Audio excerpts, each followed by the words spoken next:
Nos últimos tempos, conforme progridem as tecnologias e as possibilidades de automação, o número cada vez maior de serviços digitais passa a estar disponível para as pessoas. E um dos segmentos que mais passou por esse processo de digitalização e automatização foi o segmento de setor bancário. Mas aqui tem questões que extrapolam a mera segurança digital. Como é que a gente pode conciliar as necessidades de segurança com a velocidade que muitas vezes é necessária, com a agilidade que segmentos como o segmento bancário muitas vezes demandam? É para falar disso que hoje nós estamos em mais esse episódio do Safe Talks. Safe Talks, o podcast feito por e para quem respira segurança da informação. Olá, eu sou o Alan Costa, co-CEO da ISH Tecnologia e o seu anfitrião aqui no Safe Talks, o seu podcast que te ajuda a percorrer a estrada para o futuro de uma maneira mais íntegra e mais segura. E dos termos conhecidos por nós quando falamos de cibersegurança, né, coisas como phishing, malwares, DDoS e até outros que eu tenho certeza que o nosso convidado hoje vai nos esclarecer aqui, os serviços digitais enfrentam uma série de desafios de segurança. Superá-los envolve não só investir, mas fazê-lo de maneira eficiente. E para me ajudar a entender como fazer isso e nos dar um panorama do setor, eu conto hoje aqui com a presença de Evandi Manuel da Silva, o CISO do Digio, Banco Digio. Evandi, seja muito bem-vindo aqui ao Safe Talks. Obrigado, Alan. Prazer estar aqui com você. Obrigado pelo convite de participar do Safe Talks. Bom, eu sou o Evandi, hoje eu estou líder de cibersegurança lá no Banco Digio. Já passei por alguns lugares aí, eu tenho 20 e poucos anos de experiência já com tecnologia, com cibersegurança. Então, desde a implantação... Começou muito cedo, né? Tem cara de menino ainda. Não foi tão cedo assim. Mas comecei, eu acho que como a maioria de nós de segurança, né, com a parte técnica, com implantação de projetos, e aí tive a oportunidade de migrar para liderança e tenho quase 10 anos já com essa parte de liderança. Bacana, show de bola. Bom, eu trouxe na introdução algumas das armadilhas que são colocadas no nosso caminho todos os dias no mundo de cibersegurança, né? Além disso, a gente falava aqui, antes de começar o nosso papo, sobre golpes, porque a diversidade de soluções que muitas vezes empresas do segmento financeiro oferecem, ela cresce e aí você começa a ter novidades, você começa a ter coisa nova entrando, criminosos buscando roubar credenciais, tirar servidor do ar e coisas do tipo. Quais são os maiores tipos de ameaça hoje, concretamente falando, no seu segmento, no segmento de serviços financeiros? Tá, eu acho que, de fato, a credencial de acesso ela ainda é o calcanhar de Aquiles de qualquer ambiente, né? Então, a gente tem uma tentativa muito forte de conseguir uma credencial para que starte aí o primeiro nível de um ataque, é o ponto de partida. Se a gente considerar as vulnerabilidades, né? Claro, existem diversas vulnerabilidades aí que têm potencial de causar esse dano, mas assim, o esforço para explorar isso ele é muito grande. Entendi. Então, o atacante ele sempre vai pelo caminho mais fácil, seja buscando uma credencial já vazada, já conhecida, ou tentando enganar algum usuário com phishing para tentar fazer algum tipo de coleta dessa credencial, ou até mesmo tentando subverter ali algum colaborador mesmo para poder conseguir essa credencial. Então é muito comum a gente olhar hoje nas nossas monitorações aí de Deep Web, pessoas, atacantes oferecendo dinheiro em troca de credencial de acesso, né? Então eu diria que esse é o principal. É o golpe perfeito, né? O cara alicia o funcionário e o funcionário, em troca de uma recompensa financeira, entrega a credencial dele ou de alguém, de outra pessoa. Sim, perfeito. Então, e não importa o nível dessa credencial, né? Hoje existem táticas diversas aí de escalonamento, de movimentação lateral. Então, o primeiro acesso ele já é o suficiente para alguém... Não importa se é uma credencial sem muito privilégio, sem Perfeito. muito acesso, existe técnica para que isso acabe escalando. Perfeito. Uma vez dentro, ele consegue se movimentar, né? E aí explorando as vulnerabilidades já conhecidas para poder lograr sucesso aí no ataque dele. Como é que você se protege disso, né? Eu fico pensando aqui, porque parece um jogo de gato e rato, né? O cara está sempre em busca de um único buraco E você, como profissional de cibersegurança, tem que proteger todos os buracos, né? Deve ser um negócio meio de maluco, né? Sim, com relação à parte de credencial, né, o duplo fator de autenticação ele ajuda bastante. Então, você aliar isso a toda a parte de monitoração do comportamento do colaborador, como ele usa aquela credencial, aonde ele usa, quais são os horários, trabalhar a parte de segregação de privilégios, de mínimos privilégios também, ela é essencial nesse combate, né? E isso é muito alinhado com a parte de conscientização também. Então, Eu ia te perguntar isso. Conscientização ela é essencial, né? Então, a gente precisa cada vez mais explorar os cenários, mostrar para o usuário, de fato, qual é o risco daquilo, né? Não é só fazer uma conscientização daquele monte de material de segurança, aquela coisa maçante, obrigatória, mas a gente tentar levar de maneiras práticas qual é o impacto daquilo para o negócio, né? Então, a gente busca muito trabalhar essa parte de conscientização, principalmente aliado com os controles de proteção das credenciais. Isso tem funcionado? Porque quando a gente fala de phishing, né? A gente ouve há tanto tempo falar de phishing, a gente acha que não, está superado. Ninguém mais sai clicando no que não deve. Mas não é bem assim, né? Não é bem assim. As pessoas ainda caem. Tem muitos fatores aí, né? Eu posso te dar um exemplo dessa parte de golpe. Minha mãe caiu num golpe certa vez. E às vezes, poxa, eu sou um profissional de segurança, eu tenho esse tipo de conversa com a minha família, mas assim, às vezes a pessoa ela pode estar num momento de fragilidade e um atacante ele vai explorar uma parte psicológica também. Então, existe toda uma preparação de informação. Hoje os phishings, eles evoluíram ao absurdo, tem phishing que é tentador, você olha assim e fala, poxa, isso daqui dá para cair, é possível cair nisso. E eu que sou um profissional de segurança, eu já leio aquilo e falo, poxa, existem possibilidades, imagina as pessoas que ainda não têm tanto contato assim com tecnologia que estão suscetíveis àquilo, né? É interessante. Minha sogra caiu num golpe também. Golpe do WhatsApp. Um gaiato se passando pela filha dela e pedindo para fazer uma transferência e tal, e ela achou que era filha e fez, e é a mesma coisa. Em casa a gente fala disso, nunca clique em nada, nunca atenda telefone de número que não sabe, etc. e tal. E meio que não adianta muito, né? Porque a tentação realmente é grande. Você falou do quão perfeitos os golpes estão ficando. Eu também sou profissional de cibersegurança, estou na área. Algum tempo atrás teve uma onda do golpe da mercadoria retida no correio. Né? Sim. Sua mercadoria está retida e tal, não sei o quê, parará. E eu um dia tinha comprado algumas coisas fora, estava esperando chegar, acordei meio sonado, olhei aquilo, puta, parou minha mercadoria no correio e tal. Eu só não cliquei porque eu tinha acabado de acordar, então senão eu ia clicar, qual delas que parou e tal, será que aconteceu alguma coisa? Então isso traz uma dificuldade adicional, né? Você conscientizar as pessoas é um passo, mas as pessoas reconhecerem que aquilo é uma ameaça também é parte importante dessa equação, né? Sim, de fato. Levar essa consciência de que você não deve clicar em tudo. Tem coisas que, às vezes, esse exemplo que você deu é perfeito. Você está esperando por alguma coisa, poxa, como que aquele cara... encaixa, né? Como que aquele cara adivinhou que eu estava esperando? Cara, ele não adivinhou. Você é no meio de milhares de vítimas que ele startou aquele ataque, né? De milhares, que caiam 10, que caiam 20, já é algum tipo de lucro para ele, né? Então, e você olha, e eu tenho muita curiosidade de clicar nessas coisas e navegar. Fala, poxa, deixa eu ver aonde eu pego o erro aí, né? E, cara, é muito difícil de identificar. Então, é um domínio muito parecido com o original. Ou é o Pix, que não faz muito sentido você ter uma chave indo para um sistema de pagamento que nem no Brasil fica. Então, essas coisas me chamam a atenção. Mas, poxa, será que se esse e-mail não fosse recebido pela minha mãe, será que ela ia ter essa capacidade de reconhecer? Eu acho que não. Então, cada vez mais a gente precisa sempre, né, trabalhar nessa parte de conscientização, levar para as pessoas, tanto o colaborador quanto a família, levar para as pessoas qual é esse impacto e o dano que isso pode causar, né? Numa corporação, você pode comprometer um negócio inteiro por conta de um phishing, né? Que é uma porta de entrada de ransomware, então isso pode comprometer o negócio de uma empresa. O impacto pode ser catastrófico, Pode né? ser catastrófico. A gente já viu alguns exemplos anos atrás, né? De coisas acontecendo que foram importantes para o negócio daquelas companhias. E para as pessoas também. Então, pessoas podem ter aí seu celular violado, pode ter suas fotos divulgadas, pode ter sua conta roubada. Então, Então tem um impacto importante. Legal.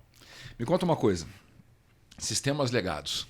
Esses sistemas legados, que para quem não sabe o que é, são aqueles sistemas mais antigos que muitas empresas, muitas mesmo, ainda têm rodando, automatizando alguns processos, fazendo algumas tarefas e atividades, e que continuam coexistindo com os sistemas mais modernos, que muitas vezes são mais robustos do ponto de vista da segurança. Perfeito. Aqueles sistemas que foram desenvolvidos lá atrás, essa preocupação com segurança talvez não existisse. Como é que a gente lida com isso?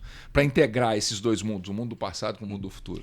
Olha, é complicado. Quando o sistema legado, né, vamos dizer assim, ele foi criado, era um outro ambiente, era um outro mundo, de né? tecnologia e cibersegurança, né? Então, se você pegar um sistema mais antigo, não precisa nem ser tão antigo, mas 5 a 8 anos atrás, ainda a segurança era muito voltada para perímetro. Uhum. Então, os sistemas eles eram criados sem a preocupação talvez, de segmentação, de função ali, sem separação de dados, porque as coisas ficavam dentro de uma bolha, dentro de um data center, protegido por uma camada de segurança de perímetro. Então, o Firewall, o IPS, ele exercia uma função importante ali na proteção daquele sistema. Então, toda a parte, talvez criptografia, talvez a parte de proteção de dados em si, não havia preocupação com isso. Poxa, meu sistema não tem comunicação com a internet, ele é um monolítico aqui que gera informação para uma determinada função, que está conectado a um sistema de relatório, às vezes. E aí surgem as necessidades de modernização. Muitas vezes esses sistemas... É um legado que não tem documentação alguma. Eu passei nisso, uma situação muito similar numa casa antiga que a gente estava fazendo uma migração de ERP. E aí toda a parte de cálculo tributário ela foi criada naquele ERP com uma linguagem totalmente obsoleta há muitos anos atrás e funcionava. Aquilo nunca parou de funcionar. Estava rodando. E documentação zero, a pessoa que dava sustentação para aquilo já já tinha sido aposentado, sabe? Não estava no mercado mais. E veio a necessidade de trocar o ERP. Então, toda aquela função, todo aquele cálculo, ele foi necessário fazer uma engenharia reversa naquilo e uma ação que levaria uma semana, levou mais de 40 dias, né? Causando um impacto lá no projeto absurdo, porque todo o tempo que você estende tem um custo atrelado àquilo, né? Então, foi um ponto, assim, você fala, poxa, como que eu lido com esses sistemas legados? Com relação à cibersegurança, a gente procura sempre blindar, criar ali as nossas camadas de proteção. Às vezes não dá para aplicar diretamente, né, naquele sistema. A gente vê muitas empresas ainda utilizando o Windows 2012 ou XP mesmo. Mas determinado sistema ele ainda precisa de algumas características daquilo. A gente precisa saber como que a gente atrela aquilo e aquilo convive e alimenta hoje um sistema que está, por exemplo, em SaaS, né? Então, poxa, ele está em cloud, ele precisa ser alimentado por um sistema legado aqui. Fala, poxa, como que a gente trata dessas comunicações, como que a gente protege esses canais para que esse sistema legado sobreviva o quanto ele precisa sobreviver até o ponto dele deixar de existir e ser substituído por algo mais novo. Isso demora, né? Então, a gente tem aí exemplos de vários sistemas legados que perduram aí por 10, 15, 20 anos. Impressionante. Eu me lembro que meu primeiro emprego, eu estou trabalhando com tecnologia, lá se vão 32 anos. Né? E o meu primeiro emprego, existia um sistema de folha de pagamento em COBOL, que ninguém sabia nem como é que mexia naquela desgraça mais. Isso 30 anos atrás. E eu tinha feito COBOL na faculdade, tive essa disciplina, então a minha primeira tarefa foi lembrar das minhas aulas de COBOL para poder dar manutenção desse sistema. Se a gente traz isso para os dias de hoje, essa dificuldade, né, de lidar com o antigo, ela acaba sendo exponencial, né? E na contramão disso, né, Vandi, a gente discute muito em cibersegurança hoje a necessidade de uma postura mais proativa em detrimento de uma postura reativa, que era basicamente, talvez assim chamemos de a primeira onda das estratégias de cibersegurança, né? Proteger de maneira reativa. Quando acontece alguma coisa, eu vou lá e intervenho de alguma maneira para mitigar o problema.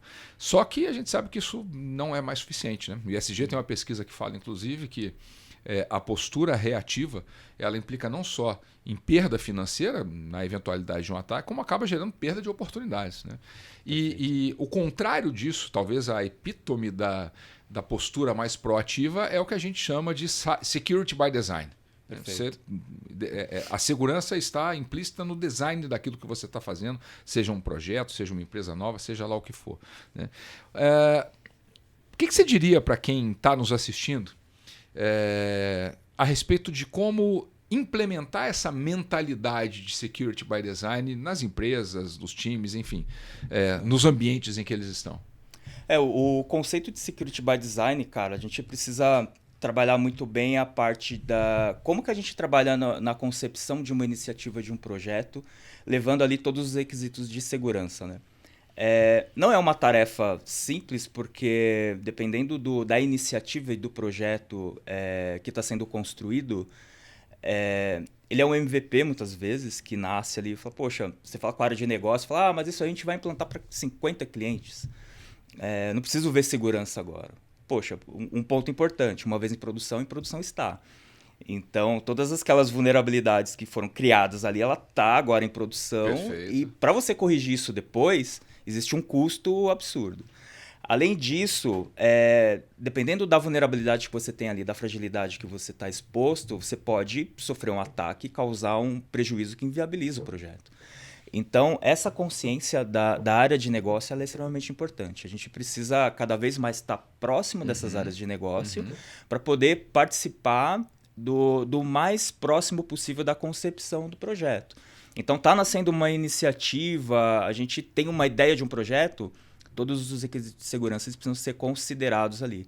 Ali é o momento onde a gente consegue pegar regras de negócio e avaliar se tem algum risco de segurança, se isso aumenta a minha superfície de ataque, se eu consigo ter visibilidade de uma modelagem de controles que eu preciso colocar ou não. A gente tem um bloqueio que segurança é caro, né? Então, poxa, eu vou fazer um projeto aí para... complexo, inacessível e burocrático, né? Então, poxa, eu tenho aqui... Como que eu lido com isso, com todas as minhas squads ágeis?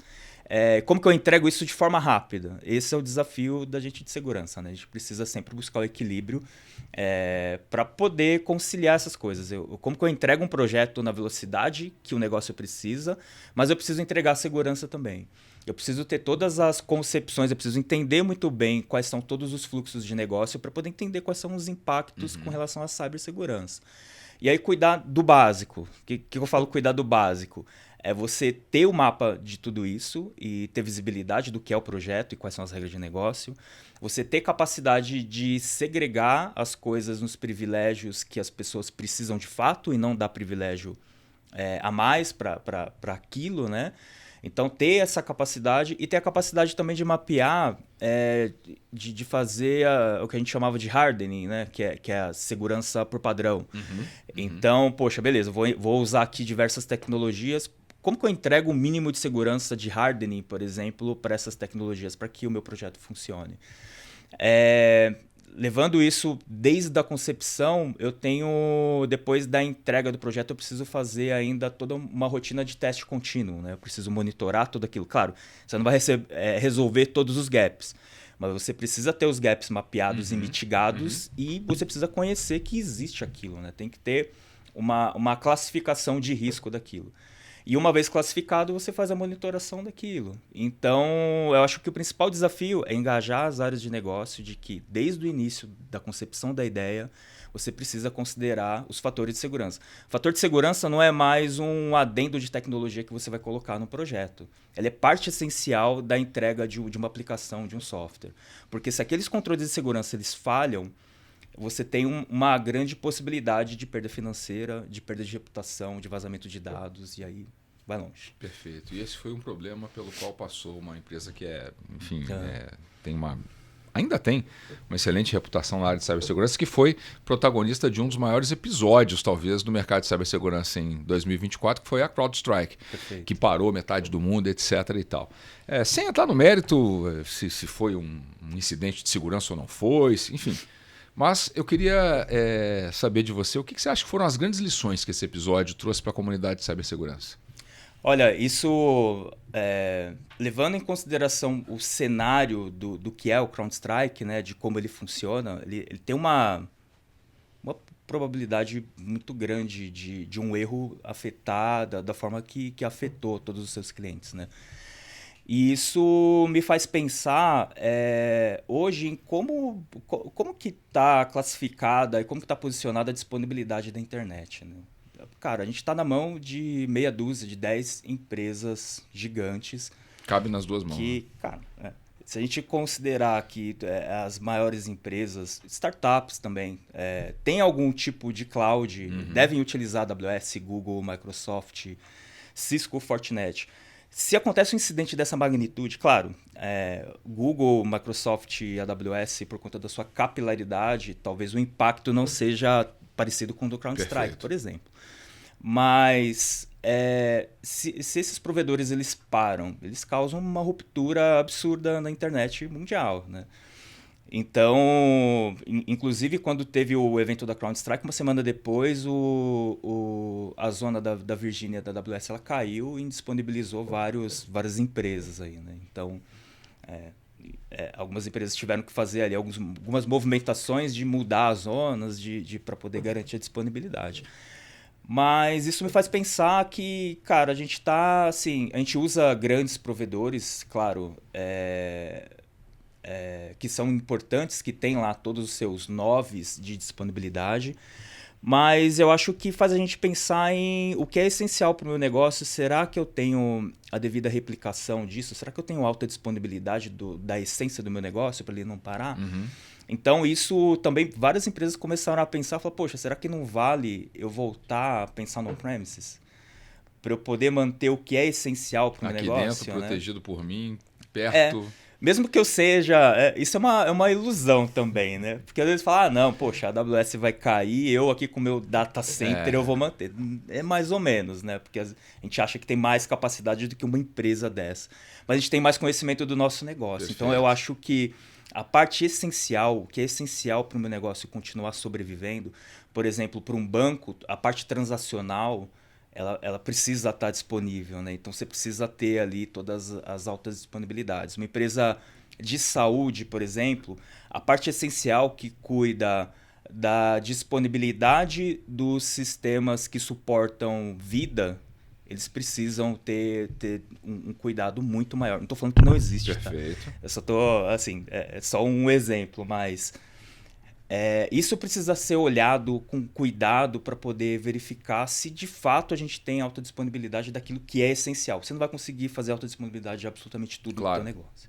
Mas o que é essencial, que não pode parar de jeito nenhum, você precisa ter olhos mais criteriosos para aquilo, para poder garantir que num evento causado por você ou não, você tenha aquilo funcionando, prestando serviço para o teu cliente.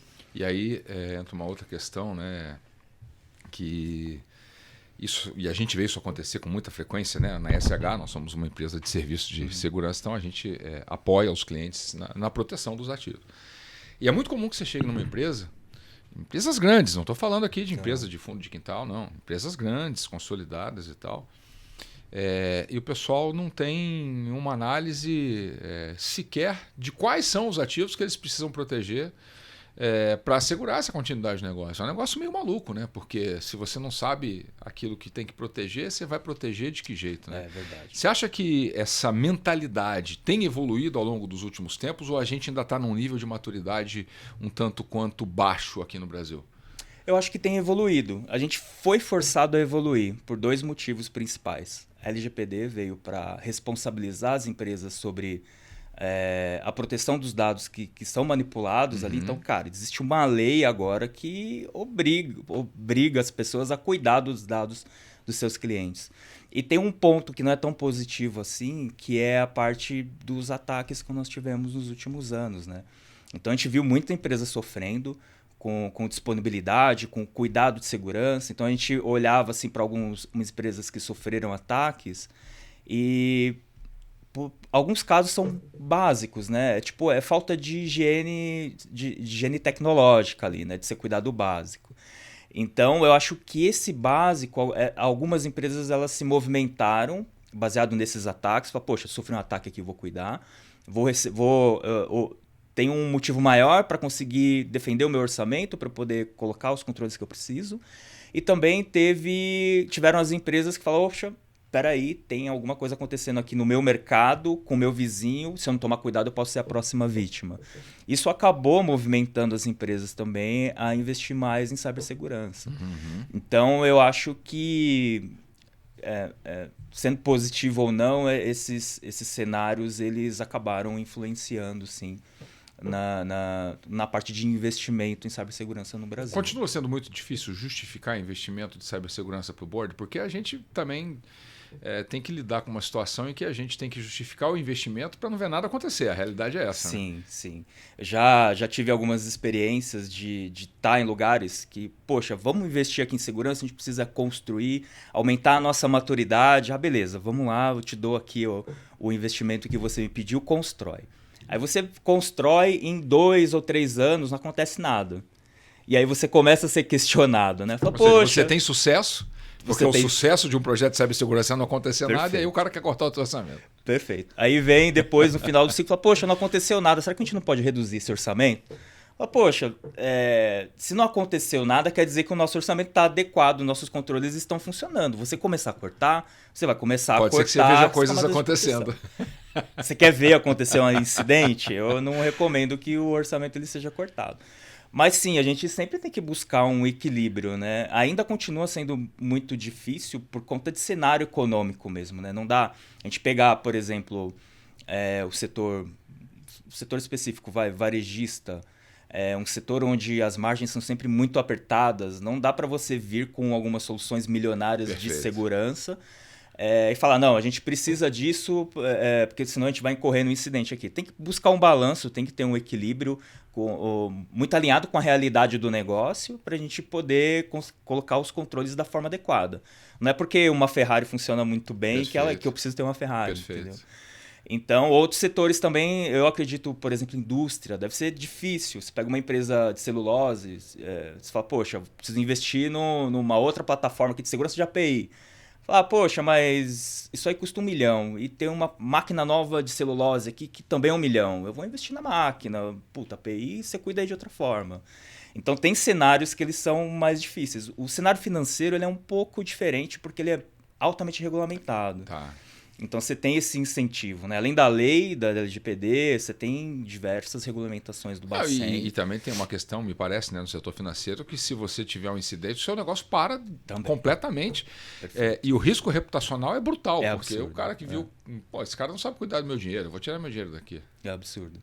E pensando no lado de cliente também, né? Fala, poxa, eu tenho o meu dinheiro aqui, eu vou cuidar dele, vou depositar esse dinheiro numa empresa que foi violada ali, que não toma cuidado do meu dinheiro. Tem uma questão de confiança. Tem uma questão de confiança muito forte. Gigantesca aí, né?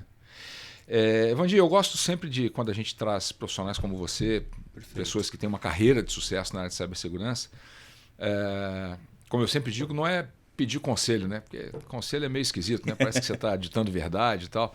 Mas você seguramente passou por estágios da sua carreira, por desafios na sua carreira que você, de uma maneira ou de outra, superou e que te trouxeram aprendizados. Legal. Então, nessa linha de compartilhar a tua experiência, aquilo que você viu que funciona, né? O que você pode dizer para quem está nos assistindo e que quer começar ou que está começando uma carreira na área de cibersegurança? Olha, cibersegurança ele é um leque, assim como tecnologia é hoje, né? Você tem várias especificidades ali dentro de cibersegurança. Então, é um cenário bem interessante para quem está ingressando, sabe? Eu acho que tem várias oportunidades aqui. Então, você não precisa acertar de cara, você não precisa começar tecnicamente. Se você não se adequa, você vai para a governança. Se você não se adequa, tem a parte de auditoria, tem parte de gestão de risco. Tem muitos cenários que você pode se desenvolver. Mas eu diria que, cara, por conta da quantidade de oportunidades e de cenários, eu acho que estudo e suor e muito café ajuda bastante. Essa parte de desenvolvimento, né? Eu segui uma trilha que eu gostava muito, né? Eu sempre fui uma pessoa de resolução de problema. Tá. Então, sempre gostei muito de pegar um problema de infraestrutura de rede ou de desenvolvimento e resolver aquilo, né? Então, cibersegurança veio para mim com esse cenário, fala, poxa, tem um problema aqui que posso ser atacado, posso ser violado. E não, fala, poxa, vamos construir controles, processos aqui para a gente poder cuidar desses cenários. Então, eu acho que para os ingressantes, eu acho que conhecer esse leque, sabe? Tem várias oportunidades, você não precisa exatamente começar no técnico, você pode começar numa parte de governança. Mas eu acho que esse viés de resolução de problema, na parte de construção, de solução, ele já é um perfil bem legal, bem adequado para trabalhar com cibersegurança. Legal. E além de gostar de resolver problema, que outras habilidades e competências você procura quando você está contratando gente para trabalhar no teu time? Olha, eu procuro pessoas que estão interessadas em se desenvolver, sabe? É muito difícil você pegar pessoas que já conhecem de tudo, né? Hoje em dia é extremamente difícil. Uhum. Mas eu gosto muito daquelas pessoas que são curiosas, das pessoas que estão sempre buscando conhecimento.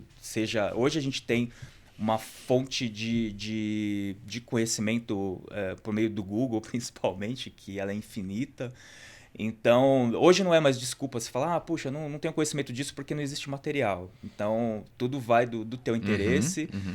Eu acho que sempre eu olho para essas pessoas que têm essa motivação, sabe? De buscar. Você não precisa saber de todos os assuntos, mas você precisa saber aonde buscar, como buscar e como se atualizar daquilo. Legal. Então, essa parte de ter essa proatividade, sabe? De, poxa, você pegar um problema, não sei como resolver aquilo, mas eu procurar alternativas para poder resolver aquilo é uma coisa que me chama bastante Iniciativa, atenção. proatividade, autodidatismo. Exatamente. Legal. Exatamente. E caminhando para o nosso fechamento, porque o tempo voou, eu tenho uma última pergunta. Eu queria ouvir de você como é que você vê o cenário de cibersegurança no Brasil no futuro próximo, né? Para onde é que a gente está indo? Será que as IAs vão dominar aí o mundo de cibersegurança? A gente vai ver uma guerra cibernética entre quem ataca e quem defende com IA? Será que a gente vai aumentar o nível de conscientização dos nossos usuários que ainda continuam clicando em phishing? Quais são os desafios e oportunidades que você enxerga nesse mercado aí pela frente? Boa, eu acho que com a digitalização da vida, né? Não é nem mais de serviço, né? Perfeito. É da vida. Hoje a gente está extremamente dependente dos smartphones, das interações digitais. E isso sempre vai aumentar nossa dependência, e essa dependência depende também da gente levar conceitos de segurança para as pessoas, né? Então, da mesma forma que a gente falava para os nossos filhos, quando você for atravessar a rua, olha para os dois lados, você precisa ter esse nível de consciência, de levar esse nível de consciência para o mundo digital também. Fala, poxa, você está jogando, olha, não vê com quem você fala, vê onde você entra, rede social, toma cuidado com o que você posta, com o que você acessa também. Então, acho que essa parte de consciência, ela mas eu acho que já se tornou uma questão social. É bem legal, é bem interessante a gente ver hoje na mídia, no jornal da noite ou no jornal de domingo, assuntos falando sobre golpes cibernéticos, de proteção, de conscientização dessas frentes de utilização de rede social, internet. Isso vem aparecendo numa linguagem muito, muito adaptada já para as pessoas leigas, mais acessível. Então, isso eu acho que é uma evolução que precisa acompanhar, né, toda essa parte de digitalização da vida das pessoas, que os cenários mudaram. As pessoas hoje elas têm uma vida digital que é gigante. Então, você tem hoje atribuições ali que elas são essenciais hoje para o seu convívio, para a sua socialização, inclusive. Cenário de cibersegurança, IA, eu acho que é a nova onda, né? Tipo, muita gente fala das IAs generativas. A gente tem evoluído muito com esse cenário. Então, eu estava vendo uma pesquisa ontem de utilização de microchip já com neurônios vivos. Caramba. Para poder customizar a utilização de energia dos microchips. Entendi. Então, poxa, a gente já está indo por essa linha para poder alimentar as IAs com mais processamento. Então, eu acho que é um caminho sem volta. É uma evolução, né? Assim, a gente compara com anos atrás, é uma evolução exponencial. Eu acho que isso vai trazer diversos desafios para a segurança e já traz. Então, te dando um outro exemplo, quando a gente faz no setor financeiro toda a parte de aquisição de cartão de crédito ou de empréstimo, você faz um reconhecimento facial ali, que Perfeito. tem uma inteligência artificial que faz uma análise da tua biometria facial. Então, seja por liveness, seja por alguma foto, você precisa garantir que aquela pessoa é aquela pessoa de fato. Então, hoje já existem mecanismos de IA que conseguem tentar burlar aquilo, né? Simular uma face, simular um movimento. Então, aquilo faz captura de sorriso, de expressão. Então, hoje já existem IAs que elas estão sendo modeladas para poder burlar essas coisas, né? Olhando o lado negro da força aí. Então, é comum a gente ver isso. Então, à medida que isso vai evoluindo, a gente como segurança também precisa evoluir. Legal. E precisa estar atento a todas essas... Como essas inovações impactam esses serviços e a sociedade em geral, para que a gente tenha a capacidade de poder reagir. Claro, a gente vai estar sempre um passo atrás, porque o atacante ele dispõe de energia e tempo, né? E o tempo dele é infinito comparado com o nosso. Então, a gente sempre tem esse desafio de estar ali se adequando, de entendendo quais são esses ataques para poder responder a eles, né, depois. Bacana. Vandir, foi um prazer contar com você aqui, cara. Acho que você trouxe uma contribuição muito bacana pela forma descomplicada como você trata questões que muitas vezes são complexas do ponto de vista técnico. Foi muito bacana mesmo. Adorei o papo. E para encerrar, eu queria deixar o microfone à tua disposição para você se despedir, mandar uma última mensagem, falar como é que o pessoal pode te encontrar, se quiser te encontrar de alguma maneira. Enfim, o microfone é seu. Boa. Pô, obrigado. Agradeço mais uma vez o convite. Foi bem legal o papo. Obrigado pelo papo. Bom, eu acho que conselho, assim, né? Tipo, eu acho que para os ingressantes existem muitas oportunidades, como eu comentei antes. Existem várias oportunidades em várias disciplinas de segurança, então, para você se desenvolver, se você gosta de segurança, tem várias áreas que você pode se desenvolver, só basta mesmo dedicação, estudo e café. Legal. Você vai precisar mesmo. Para o pessoal que já cuida disso, eu acho que a gente precisa continuar evoluindo, continuar se reinventando, né, para ter toda essa capacidade de poder acompanhar o que acontece no mercado e com cybercrime também. A gente precisa estar atento a isso para poder entender como essas coisas funcionam. Acho que tem um desafio extremamente grande com a IA generativa. A gente não sabe ainda muito bem como vai lidar com isso, mas precisa estar atento e acompanhando para poder verificar como essas coisas se integram com o negócio e como que a gente faz segurança para isso, né? Então, esse é um desafio bem grande. Me encontrar, eu acho que no LinkedIn é fácil, com esse nome, Vandir Manuel da Silva, acho que só tem eu lá, então muito fácil de me encontrar. Se quiserem me adicionar lá, me adicionem. Eu costumo publicar algumas coisas lá também. E se quiser conversar sobre qualquer coisa também, eu estou à disposição. Maravilha. Obrigado, Evandir. E assim a gente encerra mais um episódio do nosso Safe Talks. Como sempre digo, no encerramento de todos os nossos episódios, se você gostou, curte aí, dá o like para aumentar o engajamento, compartilha com quem você achar que pode aproveitar o conteúdo sobre o qual nós conversamos aqui e segue a gente nas mídias sociais, fica com a gente que em breve a gente volta com mais um episódio do Safe Talks com mais conteúdos de valor agregado para você. Um grande abraço e até a próxima. Safe Talks, o podcast feito por e para quem respira segurança da informação.